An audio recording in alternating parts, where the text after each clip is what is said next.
জন্মাষ্টমীর সবাইকে অনেক শুভেচ্ছা। নমস্কার বন্ধুরা, সবাই কেমন আছেন? তো আজকে গোপালের জন্মদিনে সবাইকে শুভেচ্ছা রইল। তো আজকে গোপালের জন্মদিন উপলক্ষে আমি গোপালের পছন্দের কিছু ভোগ রান্না করব। তো প্রথমেই তার জন্য নারকেলটাকে ভেঙে নেব এবং এখানে আমি 3টে নারকেল নিয়েছি। প্রত্যেকটা নারকেলকে প্রথমে ভেঙে নেব। ভাঙার পর নারকেলগুলোকে কুড়ে নেব।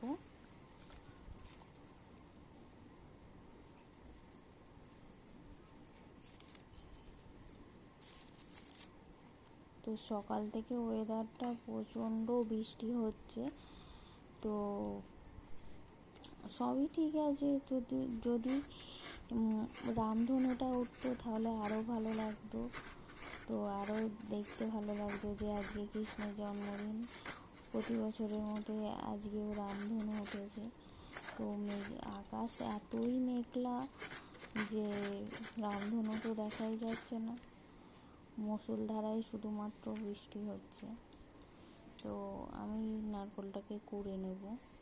এবার আমি একা যেহেতু প্রসাদটা বানাচ্ছি, তো আমার অনেক দেরি হচ্ছে, সেই জন্য তো সকাল আজকে 9টার সময় জন্মাষ্টমীটা পড়েছে, কিন্তু আমি রাতের পুজোটাই দিই।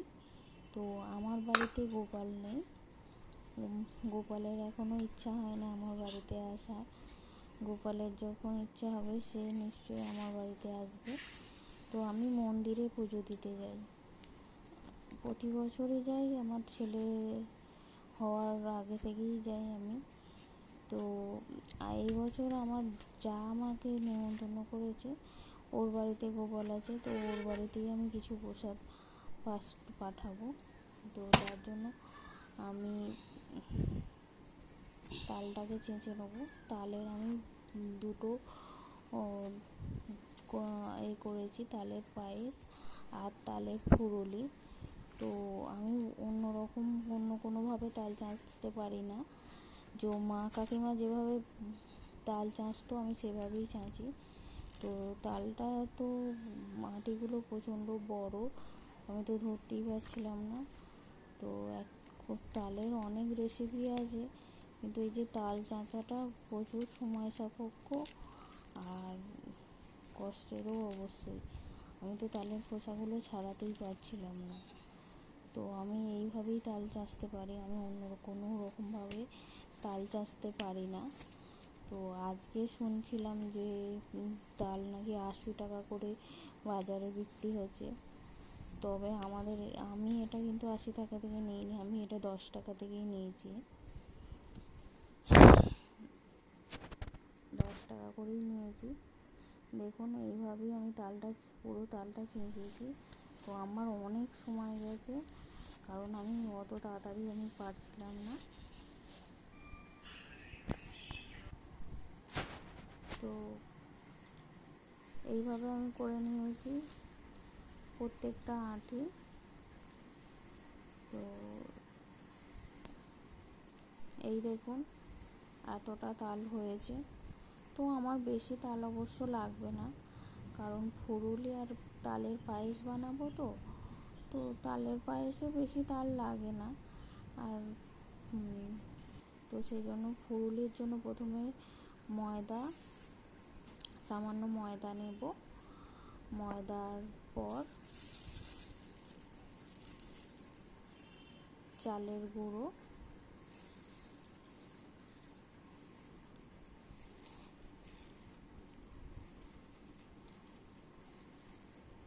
গুড় আর তালটা দিয়ে মেখে নেব।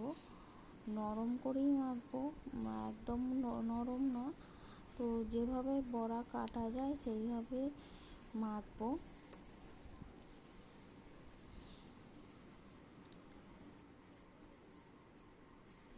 তো আমি মৌরি দিতে ভুলে গেছিলাম, তো আমি সামান্য মৌরি দিয়ে নেবো, কারণ মৌরির যে গন্ধটা ওটা খুব ভালো লাগে। এরপর আমি সাদা তিল নেব তিলের নাড়ুর জন্য। এতে 100 গ্রাম তিল আছে। আমি সব কিছু মেখে আগে রেডি করে রেখে দিচ্ছি, তারপর রান্নাঘরে গিয়ে ভেজে নেব। সাদা তিল দেওয়ার পর নারকেল গুঁড়ো দেব। নারকেল গুঁড়োর পরিমাণটা একটু বেশি দেব। এটা হচ্ছে ময়দার পরিমাণটা কম দেব। ময়দাটা দেব শুধুমাত্র যাতে একটু নরম হয়। তো তারপর চালের গুঁড়ো দেব। চালের গুঁড়োটা একটু বেশি দেব। তারপর দেব হচ্ছে গুড়। তিলের নাড়ু অনেক রকমভাবে করা যায়, আর এক রকমভাবে করা যায় সেটা হচ্ছে যে গুড়টাকে ফুটিয়ে তার মধ্যে তিলগুলো দিয়ে যেমনভাবে নারকেল নাড়ু পাকায় ওরমভাবে করা যায়। তো আমি ওরমভাবে করি না, আমি এইভাবেই করি। তো এটাকে নরমভাবে মেখে নেব, যাতে গোল পাকানোর সময় যাতে ফেটে না যায়।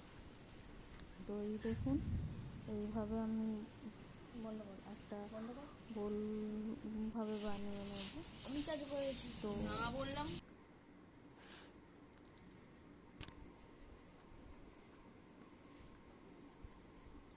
সব কিছু আমি রেডি করে ফেলেছি। তো গিয়ে শুধু ভাজবো। এই যে তিলের নাড়ু।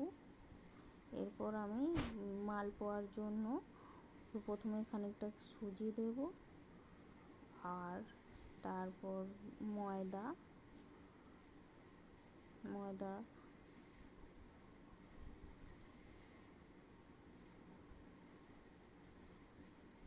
চালের গুঁড়ো,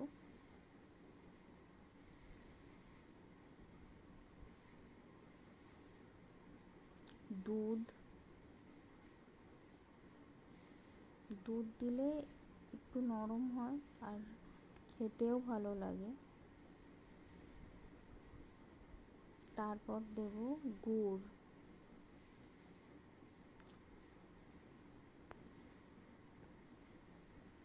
আর এতেও আমি একটু মৌরি দেব, কারণ মৌরির ভাজা সেন্টটা খুব সুন্দর, মুখে পড়লেও ভালো লাগে। তো এইভাবেই সব মেখে নেব। তো আমি এখানে সমস্ত রেডি করে ফেলেছি।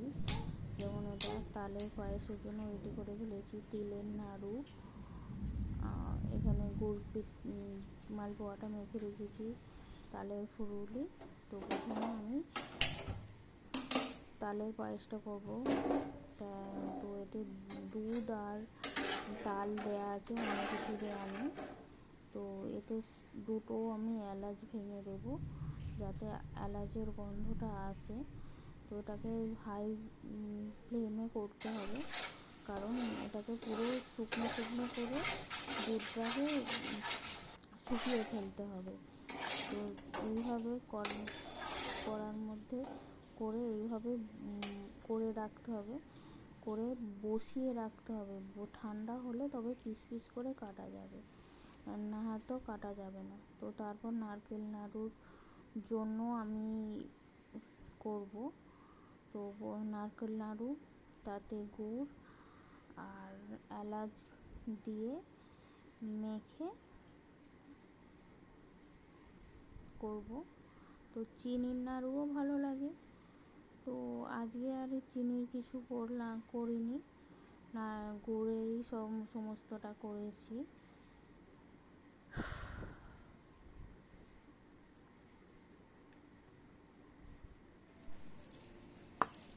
এই যে লাল লাল হয়ে গেলে কড়াইতে তেল গরম করে ছোটো ছোটো করবো, কারণ ভোগের প্রথম তো। আমার তেলটা আমি অনেকটা দিয়েছি, যাতে আমি অনেকগুলো করে করতে পারি, কারণ তাড়াতাড়ি যাতে হয়। এই যে লাল লাল ভাবে হলেই আমি নামিয়ে ফেলবো।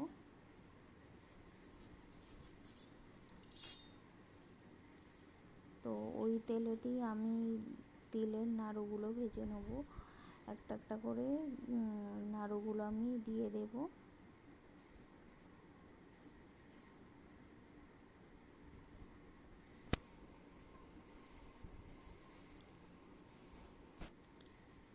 এবং হালকাভাবে নাড়বো, যাতে বেশি নাড়লে যাতে ভেঙে না যায়। তো যেটা লাল হবে সেটাকে আমি নামিয়ে নেব। তো তারপর আমি লাস্টে তালের ফুরুলিটা করব।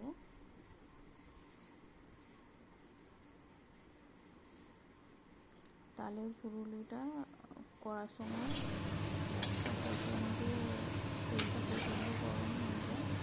আমি নিভিয়ে দিই, নিভিয়ে দেওয়ার পর আস্তে আস্তে আমি ভেজে যেটা লাল লাল হবে সেটা তুলে নেব। বেশি খড়ো করেই ভাজবো না, কারণ তাল তো বেশি খড়ো করলে কিন্তু হয়ে যাবে। এই যে আমার হয়ে গেছে, এই যে আমার ঠাকুর পুজো হয়েছে। তো এখানে আমি সব কিছু তৈরি করে নিয়েছি, নারকেল নাড়ু, তিলের নাড়ু আর তালের পায়েস। তো এটা আমার জায়েদের বাড়িতে আমি যে পুজো দিতে যাব, তো আমি তার জন্য ড্রেসটা নিয়েছি। তো থালাটা তৈরি করে ফেলেছি। তো এই যে ওদের বাড়ি দিয়ে দেবো। আর এইটা হচ্ছে আমি মন্দিরে পুজো দিতে যাব।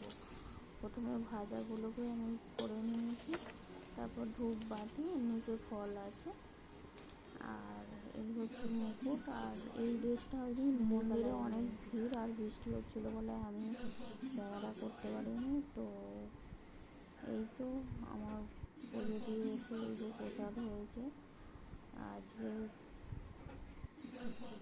আজকের মতো এখানেই, নমস্কার, ভালো থাকবেন।